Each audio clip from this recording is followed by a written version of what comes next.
Bonjour à tous et bienvenue dans les capsules vidéo de Ryan Goslinx. Donc aujourd'hui, ça va être encore des maths avec moi, Tara Bouchnama, et on va essayer de montrer comment est-ce qu'on pourrait déterminer le domaine de définition d'une fonction quelconque.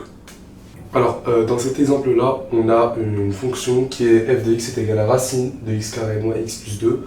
Donc c'est une fonction de la forme racine de u étant une fonction définie sur R.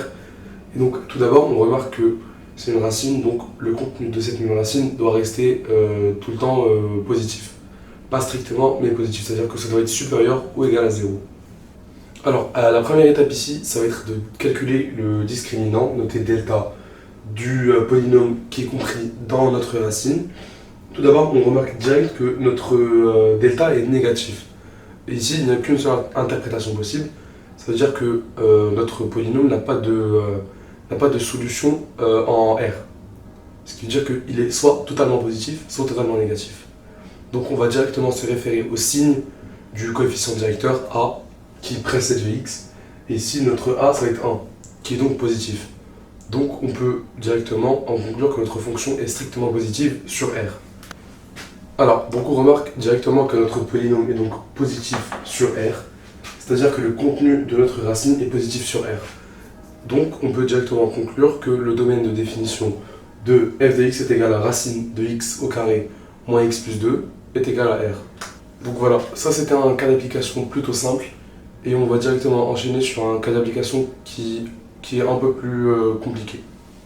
Alors, pour la deuxième fonction qu'on a choisi d'étudier, c'est f de x est égal à x plus 1 sur 2 moins racine de x. Et on remarque directement que la fonction est sous forme de quotient, et on sait que la condition d'existence d'un quotient est que son dénominateur est différent de 0. Donc, on va juste poser l'équation 2 moins racine de x différent de 0. Donc, voilà les étapes de la résolution de l'équation. Donc, on va démarrer de 2 moins racine de x différent de 0, pour ensuite transposer le 2 de l'autre côté de l'équation pour avoir moins racine de x différent de moins 2, ce qui va donner racine de x différent de 2, vu qu'on a le moins des deux côtés, donc on a le droit de les supprimer, ce qui va nous donner x différent de racine de 2. Donc la condition d'existence de cette fonction serait que x soit différent de racine de 2. Donc on aboutit directement sur le domaine de définition de notre fonction, qui peut s'écrire de deux manières. Soit domaine de définition est égal à moins l'infini racine de 2, avec ici les crochets ouverts pour exclure le racine de 2 de notre domaine de définition, plus l'infini.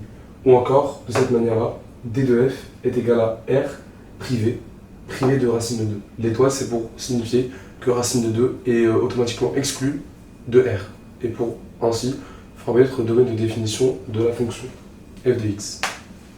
Alors, pour la dernière fonction qu'on a choisi d'étudier, ça va être f de x est égal à ln de x carré moins 3x plus 1. Donc c'est une fonction logarithme plutôt classique, et on sait que sa condition d'existence est que la fonction à laquelle s'applique le logarithme n'est pas 1, c'est-à-dire en l'occurrence x carré moins 3x plus 1, doit être strictement positive, c'est-à-dire positive et différente de 0 aussi.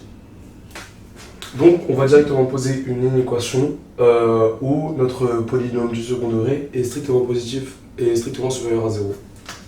Alors la première étape ici sera de calculer le delta de notre polynôme du second degré, ici c'est 5, et donc on va directement essayer de trouver les racines du polynôme pour pouvoir déterminer son ou ses différents signes sur R.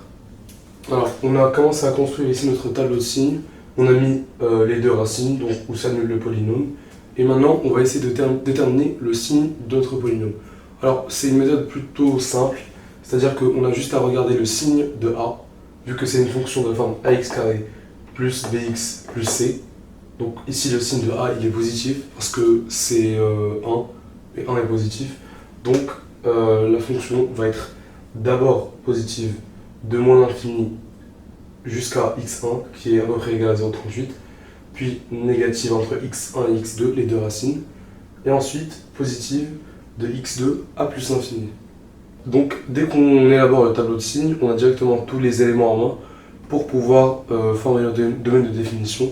Donc en l'occurrence c'est domaine de définition égal à moins l'infini 3 moins racine de 5 sur 2, union 3 plus racine de 5 sur 2 jusqu'à plus l'infini, avec bien évidemment les crochets ouverts pour pouvoir exclure les racines ou le polynôme ça nul du domaine de définition. Merci beaucoup d'avoir regardé la vidéo, j'espère que ça vous a permis de mieux comprendre comment déterminer les domaines de définition des fonctions. Et si vous avez des interrogations ou des points que vous avez mal compris, vous pouvez me DM moi, Taharouche Mama, ou encore Mohamed Betayeb ou Léo Guillon. Et j'espère vous voir en cours en présentiel. Merci beaucoup, à plus.